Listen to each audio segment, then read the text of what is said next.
Great day. My name is Kiana Henry. I use she, her, hers pronouns, and I have the pleasure of serving as the Director of Student Life and Engagement in the Office of Student Life and Engagement housed under Student Success. Today, you will be hearing about student life and engagement and what we're doing for our students, how we're impacting them, and then how that impacts the classroom as well. The mission of student life and engagement is to enhance the academic programs of study by providing lots of opportunities for students, for you as faculty, and for our staff members to interact in a variety of experiences and environments. We hope to promote student growth and development through involvement in diverse co-curricular, cultural, social, and educational activities, as well as our wonderful governance programs. And I'll tell you more about those soon. So there are 6 areas of student life and engagement under student success. I'll briefly share about those 6 and how that could intertwine into the classroom. Student government is our first area. Student government represents the represents the voices of our campus community in the One USF community. So of course, One USF across our 3 campuses, there are student governments on each campus, and I will be talking about today the St. Petersburg student government. Student government manages all of the money included in the activity and service fees that go to departments, student organizations, and campus-wide initiatives. We have had a lot of academic collaborations with our faculty members and areas of study, including our Day with Student Government with the College of Education and the Frank E. Duckwall Professor of Florida Studies involvement. There are 22 students that are employed with student government. Employed meaning each of our students are paid employees. They are paraprofessionals that we are helping on a daily basis become the best professional they are while maintaining their student status and making sure student is first before student leader. Pictured on the screen are us at Day at City Hall, where we worked with Mayor Ken Welch to learn about what's happening in the city and how that happenings impact our campus. We also have our reverse vending machines across campus in Bayboro and in the USC, where you're able to put plastic water bottles, aluminum cans, plastic soda bottles, Gatorade bottles, and more into the vending machine, and that gives 5 cents to our food pantry from Coca-Cola. So please bring in all those bottles and put them in the USC or Bayboro machines so we can continue to raise funds with the food pantry through student government. The next area is Harborside Activities Board, also known as HAB. HAB is a student-led programming board that plans and implements the high quality social and cultural co-curricular activities to enhance student life here on campus. Right now it's homecoming in November 4th through November 8th. So HAB plans the USF-SP homecoming activities. HAB also plans the USF Week homecoming activities. And they're always doing great things, at least one program a week during the academic year where our students come and really enjoy themselves socially, find connections, find new friends. Our recent academic collaborations with faculty include the New Student Success Weekend. And we have 7 paraprofessionals with HAB, student employees that we're helping mold and train up for their best professional lives. The next area is the Office of Multicultural Affairs. The mission of OMA, or the Office of Multicultural Affairs, is for creating a safe and inclusive environment for all identities to promote authenticity and self-liberation.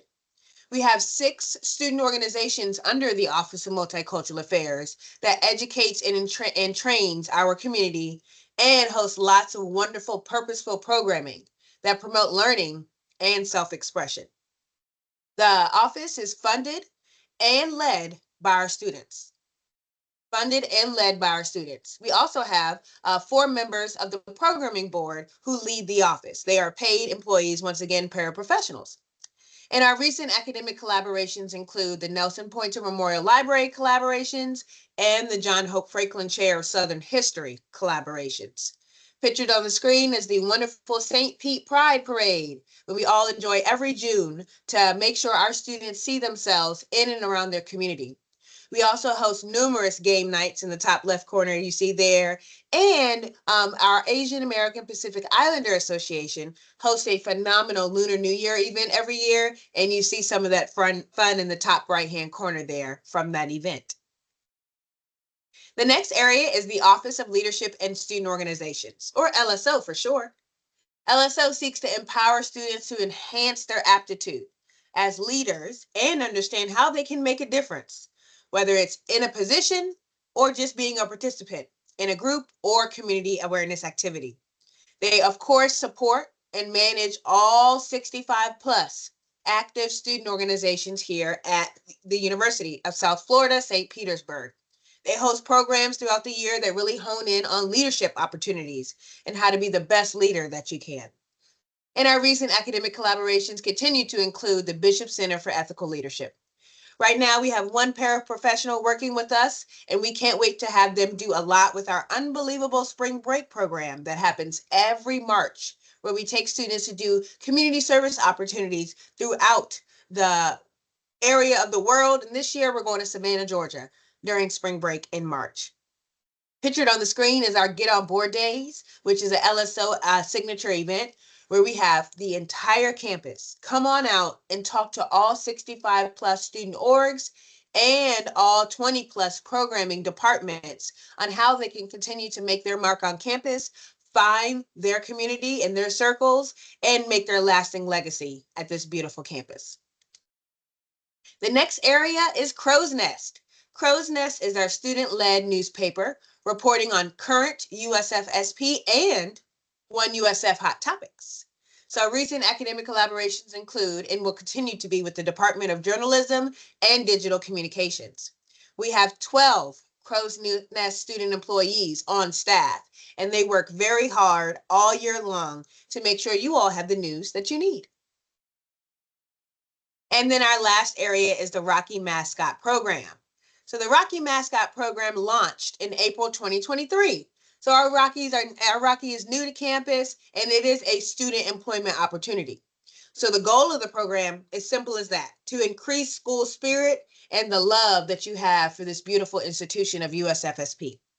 Our recent academic collaborations include the Holiday Cheer event with the Chancellor's Office, New Student Success Weekend, as well as working on the Western Flyer with our wonderful oceanography friends. We have 6 paraprofessionals in the Rocky Mascot Program and growing. So I talked a lot about our student employment opportunities, but it is important to know that we have about 45 paraprofessionals annually in these 6 functional areas. All of these positions are paid, and a student can work up to 29 hours with us through this one campus employment. Paying our student leaders really does help students stay on campus and not have to go off campus to gain funds or their extra cash. And this helps them build soft skills that they need in life after college. Hard and soft skills, I will say. Working with them is a joy, and it really helps you understand and appreciate all the great things that they're doing on campus and that you're doing for them to help mentor and mold them as well.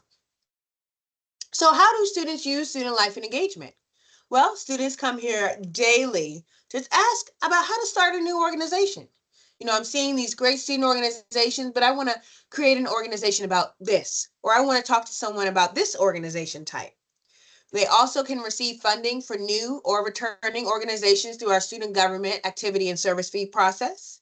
They receive lots of trainings and development opportunities with leadership and just with overall skill training. We help them a lot with conflict management and budgetary management. Once again, it's a great place to get a job. And they do remain updated on USF policies and procedures. We have to follow all the same policies, of course, the student org policy, the activity and signage and public use space policy, you name it. These students need to be updated on these USF policies to make sure we're operating correctly. They get lots of certifications and certificates with the trainings they do here. They love to share ideas for programming, and it helps them engage in our beautiful downtown St. Petersburg and beyond as they want to be involved in the community. So since this semester has began back in August, we have seen a major increase in attendance and the desire to be in these leadership positions across campus. That is so awesome. Around COVID time and a little bit after, we weren't seeing that. We were seeing students coming, just in little handfuls amount of students coming to different events because, of course, we were virtual, but also when we got back from being virtual, students just really weren't engaged like they were pre-COVID. But now it's a new day. We have seen an increase at events. Usually we would plan for, let's say, 100 people to come to the event. Now we're planning for 300 to come to each of our events that we hold.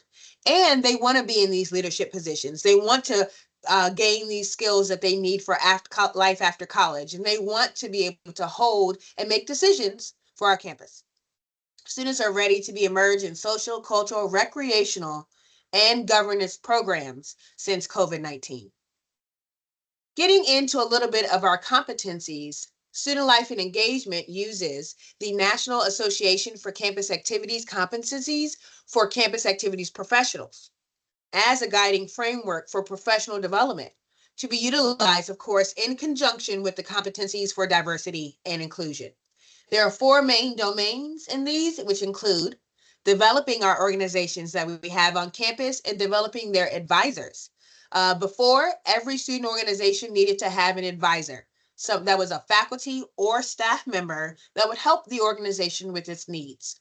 Well, now with the new updated policy, organizations do not have to have on-campus advisors if they are a registered student organization, a general registered student organization.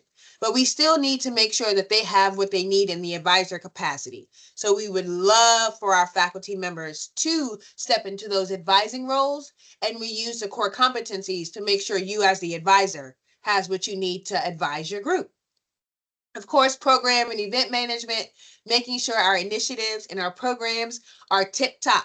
All of our T's are crossed, all of our I's are dotted, and they're purposeful.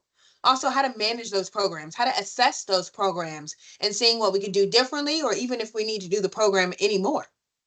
Of course, human resource management, making sure our student employees are literally becoming the paraprofessionals that they need to be in the positions that they hold within our offices. And then, of course, campus culture and community building. How do we do that? What does that look like? Are we making sure we are programming for our campus and not just what we think they need? But are we asking the campus what they would like to see, what they would like to do, and how they would like to be developed? So we use those core competencies here at USFSP under Student Life and Engagement. So why is all of this important? Why is it important to be involved as a student? Well, I have 3 theories on the screen here for you. Aston's involvement theory, Tinto's model of student persistence, and Strayhorn's sense of belonging framework. So Aston defined involvement as the amount of physical and psychological energy that the student devotes to the academic experience. This includes their time here with us on campus, the time that they're taking to study, the active participation in our 60+ student organizations, and interacting with you all and other members of the campus community. Tinto touts that there needs to be social and academic integration to positively impact student retention. So they get the academics with you all as faculty members, and they need to get the social side from us as well. So it can be together, it can be integrated so that we can retain them as students here on campus. And then Strayhorn states that feeling a sense of belonging in the classroom or on campus is critical dimension of their success at college. It can affect the student's degree of academic adjustment, achievement, aspirations, or even if they even stay here. So we go by these 3 involvement theories here in our office to make sure we're reminding ourselves of why we're doing this work and why it is so important to the development of the college student today. Here's a little bit of statistics for you. As of September 2024, we have 67 registered student organizations on campus. That's why I always try to say 60 plus or 65 plus, because that number continues to increase and to change. We had 109 events or experiences, as I like to say, that we hosted last year in 23-24. And I believe that number will be greater than 109 when we finish this year at the end of 2025 in May. And then we touch over 1,000+ students every single year with our different engagement opportunities and what we're doing on campus and how they're experiencing their campus life. So how will our students show up in the classroom? What issues may you see as a faculty member? If students are struggling to find their community, to find their niche on campus, to find friends, we can help in that area. We can support them by connecting them with involvement opportunities through Bulls Connect. Hopefully you have heard of Bulls Connect, but Bulls Connect is our student organization platform that lists every single event that is happening on all three campuses. It also lists every single student organization on all three USF campuses. It talks about who their officers are, when they meet, what events and activities there are, as well as, hey, I want to do some service in the community. You can go right to Bulls Connect and find some community service opportunities. So Bulls Connect for sure is the #1 way to show our students the great things that they can do on and off campus. Also, if you see something in a student that's unfamiliar, let us know. We will definitely see how we can help in any and all way to make sure the student is finding their niche, making their mark, and leaving their lasting legacy on this campus in a positive way, in a way that is engaging, in the way that is communal. So different ways that you can utilize student life and engagement. We have multiple trainings with the Office of Multicultural Affairs. We have a 4-part diversity and inclusion training that we just finished part 1 and now we're about to launch into part 2. But also it's 4 parts, but you don't need to attend all 4 parts to get something great out of the trainings. So please start to utilize the Office of Multicultural Affairs trainings. You can contact the office. You can reach out when you see an advertisement happening for an upcoming training. We would love to have the faculty members and the classes in these trainings. I just mentioned your involvement as a faculty member could be in an advisor position. So we have over 60 organizations on campus that all need the care and concern of a full-time faculty or staff member. I did mention that is not a requirement for our general registered student organizations that are not tied to the university to have an advisor.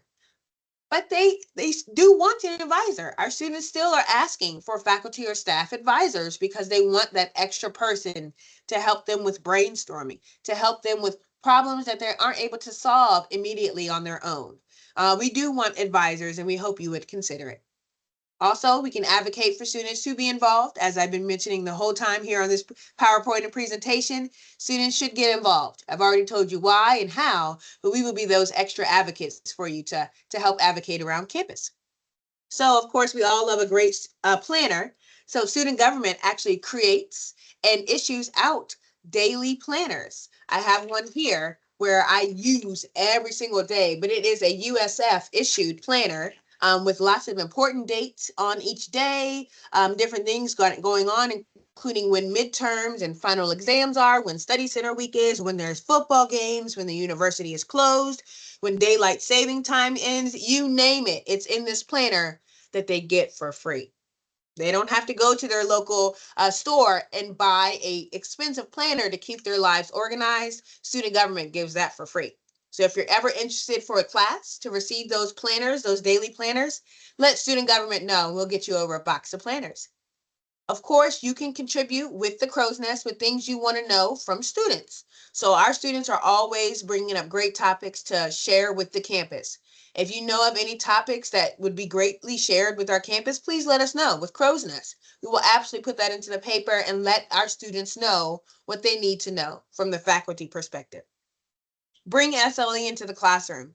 We actually included a lot of our topics in the Don't Cancel Class graphic and information that was sent to the faculty members in regards to if you need to go to a conference, if there sadly is a death in the family, if there is a wedding that you're going to and you may need to cancel class for whatever various reason, don't cancel. Let us come into your class and let us teach one of our trainings. Let us do a leadership opportunity with them. Let us do some personality tests and quizzes with your class. Let us do some diversity and inclusion training. Let us talk about the different areas of how they can get involved and make their mark on campus so you don't have to cancel class period for that time.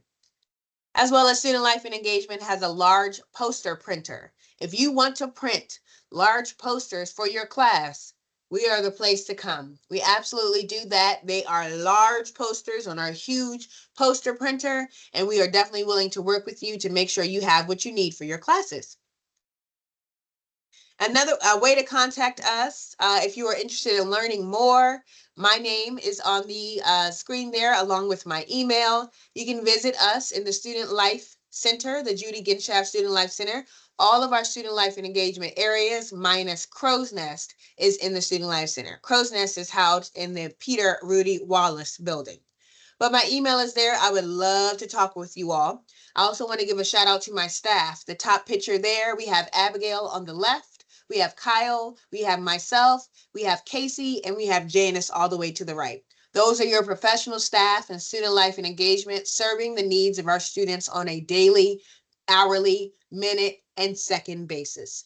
And then all of our wonderful paraprofessionals under student life and engagement are pictured there on the screen under there of all the different 6 functional areas plus here on the screen for you, as they are just so excited to be building themselves up with these hard and soft skills, doing great things for their campus, staying on campus to earn their paycheck, and just making their mark on campus.